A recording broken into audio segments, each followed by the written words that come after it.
Pernyataan Menteri Agama Gus Yakut dalam kunjungan kerjanya di Pekanbaru, Riau, 23 Februari 2022 lalu menuai polemik. Hal ini terjadi saat Gus Yakut menjelaskan surat edaran yang mengatur pedoman penggunaan pengeras suara di masjid dan musola yang dipermasalahkan oleh sekelompok masyarakat karena merasa sebagian pernyataan tersebut menodai agama. Selain Roy Suryo yang laporannya tidak diterima karena bukan termasuk wilayah hukum Polda Metro Jaya, kabarnya tokoh masyarakat, ormas, dan BPU dari Lembaga Adat Melayu Riau melaporkan Gus Yakut ke Polda Riau. Bagaimana kasus dan penjelasan hukumnya? Kita akan bahas topik yang menarik ini dalam acara Training Case.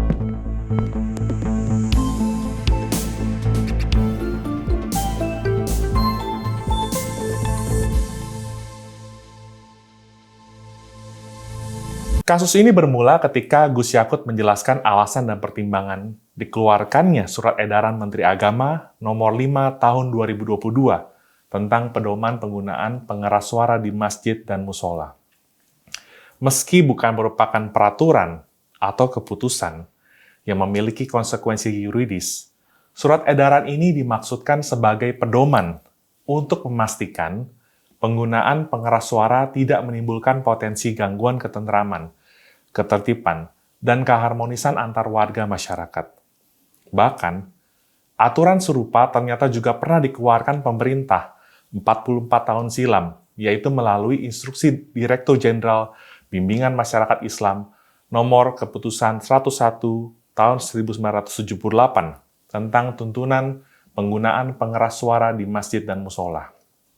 Namun, yang dipermasalahkan Roy Suryo dan para pelapor lainnya nampaknya adalah sebagian kalimat dari pernyataan Gus Yakut yang memberikan tambahan penjelasan yang saya kutip selengkapnya, yaitu yang paling sederhana lagi kepada kita, kalau kita hidup dalam satu komplek itu misalnya, kiri kanan, depan belakang, pelihara anjing semua, misalnya menggonggong dalam waktu bersamaan, kita ini terganggu nggak? Nah, menurut hemat saya, potongan kalimat dari pernyataan Gus Yakut ini harus dipahami secara utuh dan objektif. Saya menduga, maksud dari Gus Yakut menyampaikan kalimat tambahan tersebut adalah dalam konteks bagaimana mengatur kebisingan pengeras suara dalam arti yang lebih luas dan umum, sehingga jelas tidak ada hubungannya dengan kegiatan agama tertentu.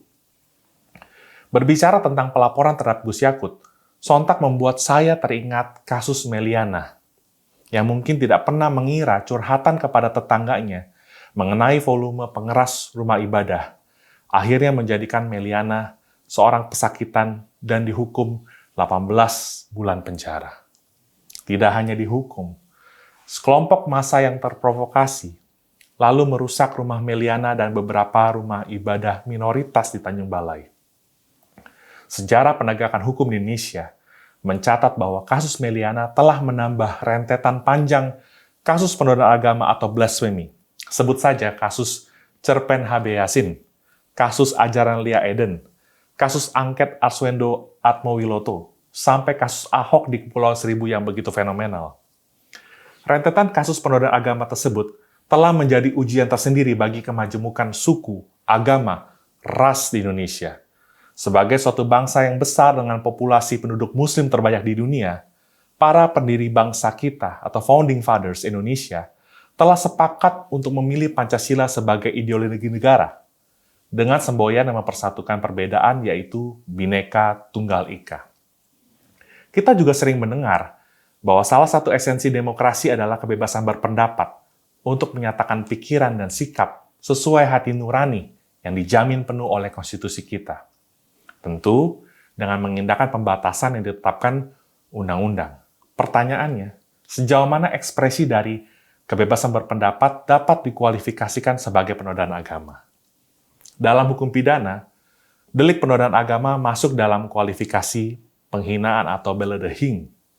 Perasaan terhina ini tentunya hanya dapat dirasakan manusia yang memiliki perasaan, sehingga hakikatnya agama bukan merupakan objek penghinaan.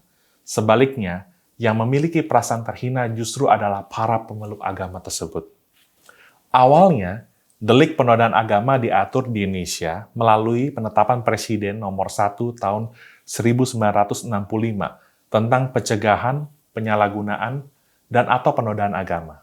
Karena timbulnya aliran atau organisasi kebatinan atau kepercayaan yang bertentangan dengan ajaran dan hukum agama, sehingga dikhawatirkan dapat memecah persatuan nasional dan menodai agama-agama di Indonesia. Selanjutnya, Pasal 4 Undang-Undang PNPS nomor 1 1965 juga mengamanatkan pembentukan pasal baru dalam KUHP, yaitu Pasal 156A KUHP, sebagai suatu pasal sisipan tentang delik penodaan agama yang memiliki 3 unsur utama, yaitu permusuhan, penyalahgunaan, atau penodaan agama. Kita kembali ke soal potongan kalimat Gus Yakut di atas ya. Saya perlu menyampaikan bahwa ada satu asas yang amat penting dalam hukum pidana, yaitu asas tiada pidana tanpa kesalahan, atau dikenal dengan istilah actus non facit reum nisi mensit rea, yang sering disingkat mens rea. Artinya, suatu perbuatan tidak membuat seorang bersalah, kecuali dilakukan dengan niat jahat yang diwujudkan dalam suatu kesalahan. Menurut Vos, kesalahan atau skut dalam hukum pidana mengandung 3 unsur. Yang pertama, dapat dipertanggungjawabkannya pelaku. Artinya, orang ini mampu menentukan kehendak untuk berbuat, alias waras. Yang kedua, ada hubungan psikis pelaku dengan perbuatannya, biasa dalam bentuk kesengajaan atau kelalaian. Yang terakhir, tidak ada dasar-dasar yang menghapuskan pertanggungjawaban pidananya. Bentuk kesengajaan yang paling relevan dalam delik penodaan agama adalah kesengajaan dengan maksud atau opzet als oogmerk, yaitu kesengajaan untuk mencapai satu tujuan tertentu. Artinya, antara motivasi seseorang dalam melakukan suatu perbuatan, tindakan dan akibatnya benar-benar terwujud, misalnya ada niat untuk menghina suatu agama.